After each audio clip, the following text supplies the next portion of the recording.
Special ad category.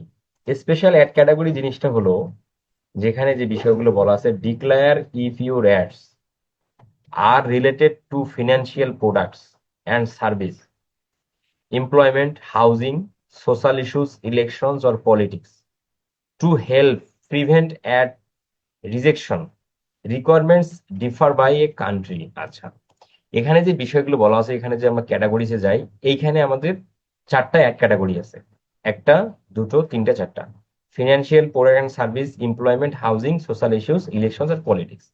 এই যে চারটা অ্যাড ক্যাটাগরি আছে, তাহলে আমাদের যে ক্যাম্পেইনটাই আমরা রান করব, আমরা ফেসবুক অ্যাডসে যে ক্যাম্পেইনটাই রান করব, ওই ক্যাম্পেইন যদি এই যে চারটা ক্যাটাগরির মধ্যে পড়ে যায়, যে ক্যাটাগরির মধ্যে পড়বে সেই ক্যাটাগরিটা সিলেক্ট করতে হবে।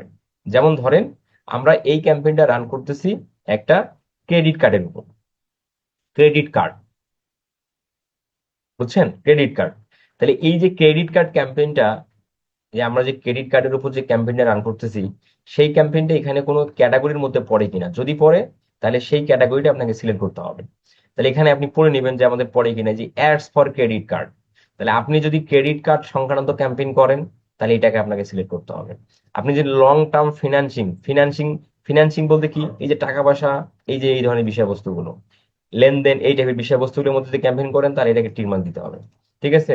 Current and saving account, bank account, এই হাবিজাবি বিষয়বস্তু, এগুলোর মধ্যে হলে এটাকে সিলেক্ট করতে হবে। ইনভেস্টমেন্ট সার্ভিস, এই টাইপের ইন্স্যুরেন্স সার্ভিস, এই ধরনের সার্ভিসের ক্ষেত্রে এটাকে টিক মার্ক করতে হয়। এমপ্লয়মেন্ট, জব অফার, আপনি আপনার কোম্পানিতে মানুষ নিয়োগ করবেন, job offer. Internship, professional certification program and other related opportunity. Property listing, home insurance, তোমার হচ্ছে mortgage or other related opportunity. তাহলে about social issues such as the economy or civil and social rights, elections or politics. এই যে আমরা যে ক্যাটাগরির কথাগুলো বললাম, এই ক্যাটাগরির মধ্যে যদি আপনি ক্যাম্পেইন করেন, তাহলে ওই ক্যাটাগরিটা, ওই নির্দিষ্ট ক্যাটাগরিটা আপনাকে সিলেক্ট করতে হবে। আর এই কয়েকটা ক্যাটাগরি, এই চারটা ক্যাটাগরির মধ্যে যদি আপনার ক্যাম্পেইনটা না পড়ে, তাহলে এটাকে আপনাকে সিলেক্ট করতে হবে না। এইখানে এটাকে আপনাকে কোথাও সিলেক্ট না করে আপনি এটা নেক্সট করে যাবেন। তাহলে আমরা যে ক্যাম্পেইনটা রান করতেছি একটা ঘড়ির ওয়েবসাইট বা ঘড়ির প্রোডাক্টের উপর। তাহলে ঘড়ির প্রোডাক্টের উপর কি আমাদের এখানে কোনো ক্যাটাগরি পড়ে? Credit card, long term financing, current and saving account, investment service, insurance service, then হচ্ছে কোনোটাতে পড়েনি।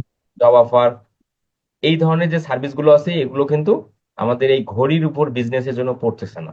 তাহলে আমরা এটাকে সিলেক্ট করব না, আমরা এখানে কোনো ক্যাটাগরি সিলেক্ট না করে নিচের দিকে নেক্সট করব। তাহলে আমরা যে ক্যাম্পেইনটা রান করি না এখন, অ্যাওয়ারনেস হোক, ট্রাফিক হোক, লিড হোক, এঙ্গেজমেন্ট হোক, অ্যাপ প্রমোশন হোক, সেলস হোক, যে ক্যাম্পেইনই আপনি রান করেন না কেন, যদি এই কয়েকটা ক্যাটাগরির মধ্যে আপনার ক্যাম্পেইনটা পড়ে যায়, তাহলে নির্দিষ্ট ওই ক্যাটাগরিটা আপনাকে সিলেক্ট করে দেন আপনাকে নেক্সট করতে হবে। আর এগুলো কোনো ক্যাটাগরির মধ্যে পড়ে যদি না পড়ে, তাহলে এটাকে এভাবেই রেখে আপনি নিচের দিকে নেক্সট করবেন। আমার কথা কি ক্লিয়ার? বুঝতে পারছেন? জি ভাইয়া, জি, ক্লিয়ার। বুঝতে পারছি।